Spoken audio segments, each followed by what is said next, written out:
Bonjour à toutes et à tous, et merci d'être venus en grand nombre pour ce colloque sur les questions d'acceptabilité sociale des projets miniers. On est en tout début de session et donc c'est difficile parfois de trouver du monde et aujourd'hui on fait ça à le comble. Alors ça montre à quel point le colloque a suscité de l'intérêt des universitaires, des membres du secteur public et du secteur professionnel. Et pour un sujet qui touche un sujet d'envergure, puisque l'on parle de la question des mines.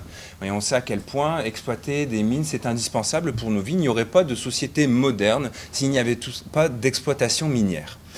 Mais les projets miniers engendrent des conséquences environnementales pour les communautés, notamment qui sont touchées localement. Et la question de l'acceptabilité sociale, elle est devenue une condition pour la réalisation des grands projets miniers.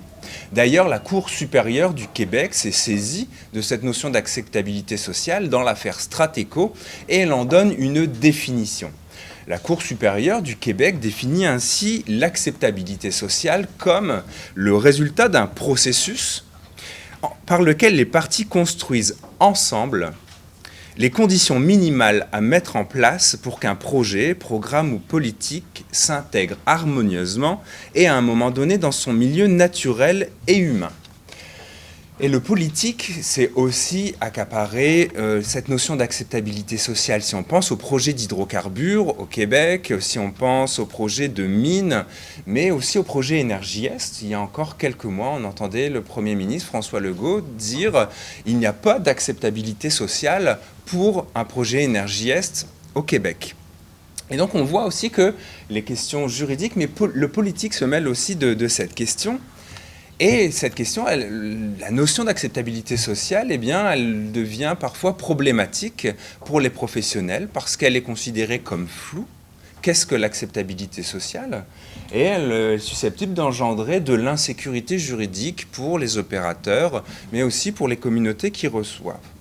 Et dans son essai, Maître Noémie Desprétassé, qui est ici parmi nous, qui a fait son essai donc à l'Université Laval, à la chaire sur la portée juridique de l'acceptabilité sociale dans la loi sur la qualité de l'environnement, a montré qu'il existait un fort pouvoir discrétionnaire des autorités publiques pour savoir quelles sont les composantes de l'acceptabilité sociale, premier point, et quelle est la portée juridique, donc savoir si un projet est acceptable ou pas.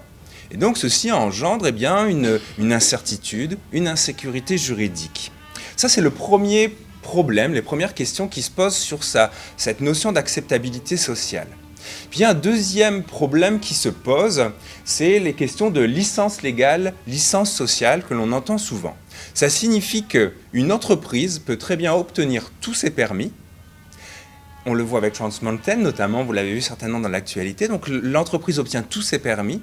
Mais pourtant, elle obtient la licence légale, mais elle n'obtient pas la licence sociale parce qu'il reste des oppositions au projet. Et les opérateurs sont mal pris avec cette situation, parce que peuvent-ils faire, que doivent-ils faire dans cette situation où ils ont tous leurs permis? Et une tendance qui tend à émerger consiste à considérer que les permis qui sont octroyés, notamment souvent au Québec par exemple au niveau provincial ou au niveau national dans certains États, eh bien, vont donner une utilité publique nationale au projet. Mais les considérations, les problèmes qui se posent réellement, elles se posent avec les communautés locales qui sont touchées par ces questions. Et là vient donc la nécessité de développer de nouveaux instruments qui, eux, sont plus adaptés au contexte local, aux problèmes qui touchent directement les communautés locales. La nécessité donc d'innover et d'avoir de la flexibilité avec des instruments qui sont adaptés aux questions d'acceptabilité sociale locale. Alors, eh bien, les gouvernements, les entreprises s'engagent dans ce domaine pour avoir ces moyens de flexibilité. Et se développent notamment au Québec et ailleurs des moyens en termes de participation du public, mais aussi d'implication du public par la signature de contrats, d'ententes, justement pour avoir quelque chose qui est plus flexible et sur mesure en fonction des besoins des communautés. Un problème qui est lié à ces instruments résulte du fait de la confidentialité des outils qui sont utilisés. On recourt souvent au contrat, et le contrat, c'est un instrument qui, généralement, les parties souhaitent avoir la confidentialité de ces instruments. Ce qui fait que, bien que des cabinets d'avocats, des entreprises, des représentants des communautés signent ces ententes, développent des meilleures pratiques, parce que c'est le but, eh bien, ces meilleures pratiques demeurent, pour l'essentiel, méconnues, parce que confidentielles.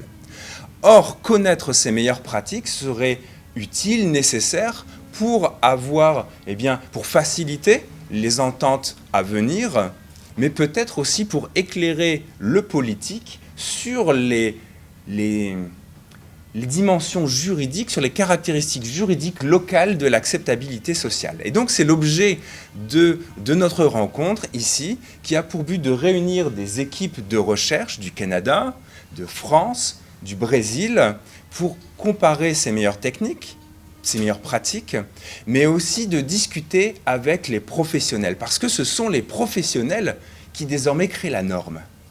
Dans les salles de cours, souvent, on pense à la loi, au règlement, c'est vrai, mais en matière d'acceptabilité sociale, il faut désormais considérer que ce sont les praticiens qui, en créant des contrats, des meilleures pratiques, sont aussi créateurs de normes qu'il convient de mieux connaître, on l'a vu, pour avoir une meilleure sécurité juridique pour l'acceptabilité sociale.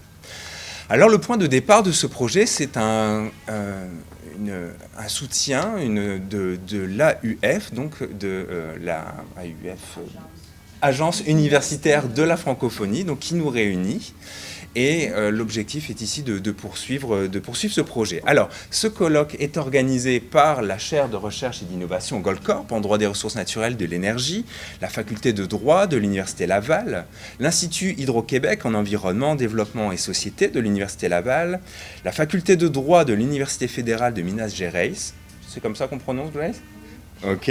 L'Université de Caxias do Sul, Caxias, mon portugais est encore un peu approximatif, comme vous verrez. L'École normale supérieure de Rennes, la Fondation Maison des sciences de l'homme de Paris, le cabinet d'avocats McCarthy Tétrault et le cabinet Ricardo Carneiro de Belo Horizonte. Ça s'améliore, on fait ce qu'on peut.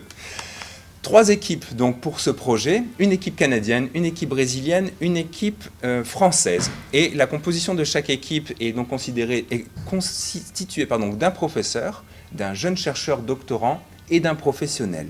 Mais en plus de cela, nous avons ici des professionnels pour discuter ensemble, parce que comme il vient d'être dit, entre chercheurs, nous ne pourrons pas aller loin, nous avons besoin de vous pour collaborer, contribuer à la connaissance de ces meilleures pratiques pour les communautés, pour les entreprises, pour la sécurité juridique. Alors, mon nom est Christophe Krolik, je suis professeur de droit à l'Université Laval, titulaire de la chaire de recherche et d'innovation Goldcorp en droit des ressources naturelles et de l'énergie. J'ai le plaisir de diriger ce projet AUF et de superviser l'équipe Canada de ce projet.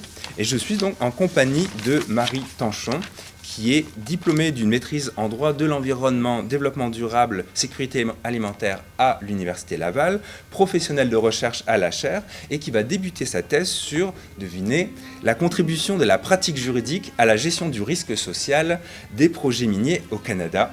Je suis également accompagné d'Eliane Roux-Blanchette, qui est titulaire d'une maîtrise en droit de l'environnement, développement durable et sécurité alimentaire de l'Université Laval, qui a été étudiante à la chaire et désormais stagiaire au bureau de Québec de McCarthy Tétrault, et qui sera donc la personne référente professionnelle pour notre projet. Donc je vous cède la parole. Merci, oui. Marie.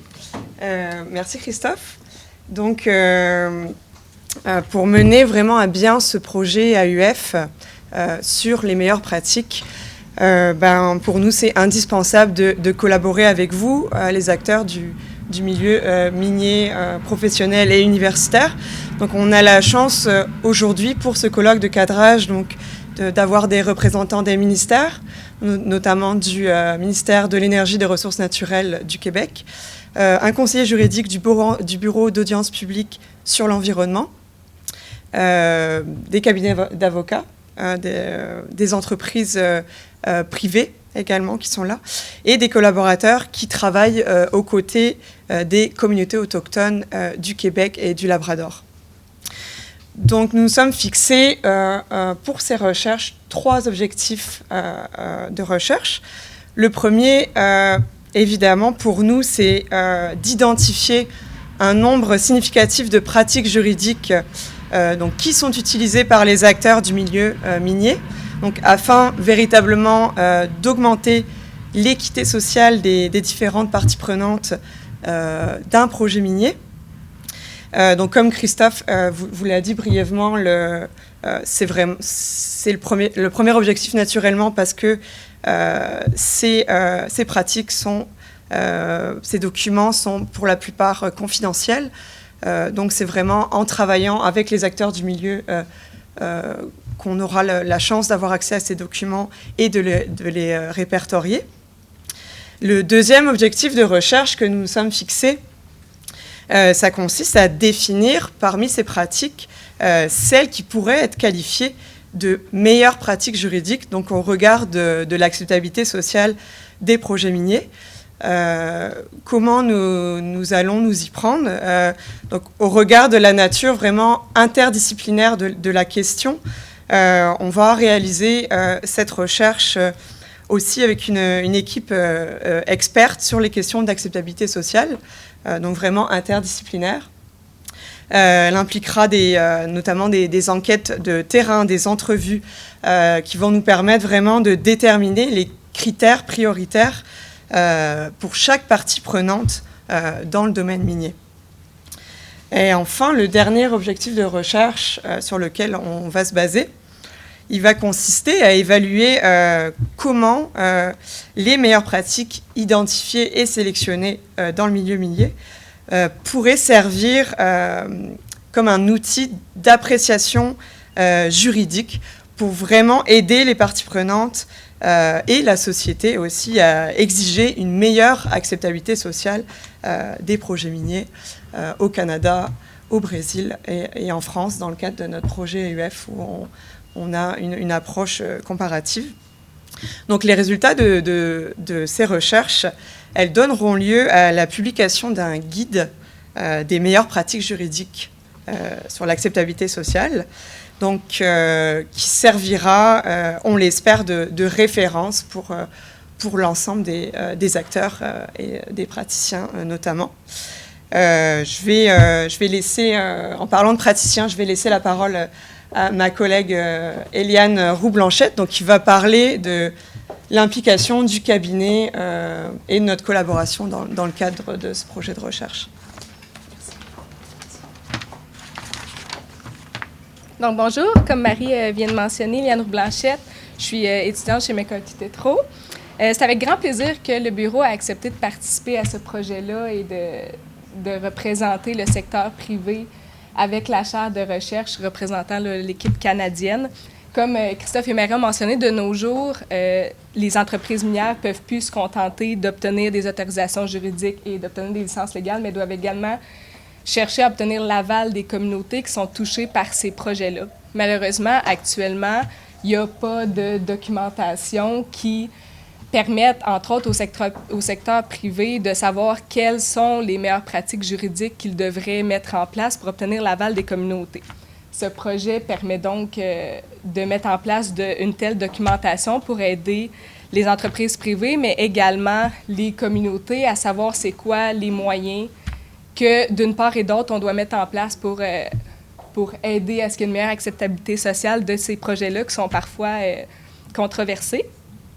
Dans le secteur minier, McCarthy Tétrault détient une expertise à titre de conseiller juridique des sociétés minières et de promoteurs dans le cadre de projets miniers canadiens et au Québec, mais également en Afrique de l'Ouest et en Amérique latine.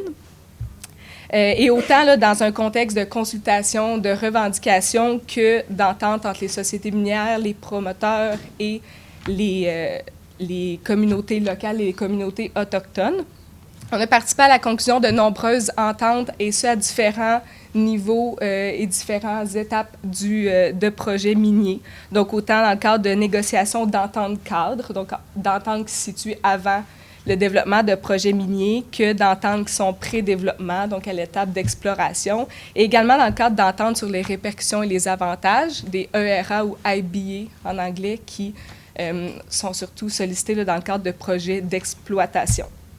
On est intervenu dans différentes phases de projets miniers, mais également avec différents acteurs sur 11 nations autochtones situées au Québec. On a négocié avec 7 d'entre elles.